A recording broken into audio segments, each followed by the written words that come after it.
आज बीजेपीचा एक खासदार ओरिसाचा पार्लमेंट हाऊसमध्ये उभा राहून बोलतो नरेंद्र मोदी छत्रपती शिवाजी महाराजांचे वंशज आहेत. अरे लाजा वाटला पाहिजे, शरम वाटलं पाहिजे. त्यांचे विचार नुसता छत्रपती शिवाजी महाराज घेण्या इतकी लायकी पण नाही त्यांची. काँग्रेस सरकार, इंडिया गठबंधन सरकार केंद्रात राहील एवढा कॉन्फिडन्स? चॅलेंज देऊन सांगतो आपल्याला. 101%. संविधान आमचं देव आहे, आमचं आई आहे. ह्या संविधानानेच देश सुरक्षित ठेवेल, सक्षम ठेवेल. देशाचे पंतप्रधान नरेंद्र मोदीजींचा मला गर्वच आहे. काँग्रेसमुळे आज त्यांनी चांगलं शिक्षण घेतले, काँग्रेसमुळे त्यांनी पंतप्रधान झाले.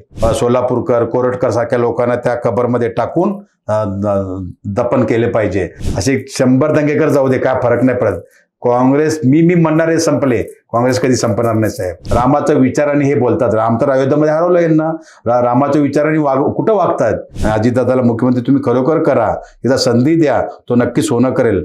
उद्धव ठाकरे शिवसेना गट आणि शरद पवार गट, आम्ही इथं सरकार स्थापन करणार, 100% करणार. मी ओपन चॅलेंज देतो नरेंद्र मोदी सरांना. देशाचे पंतप्रधान आहेत, मला सार्थ अभिमान आहे.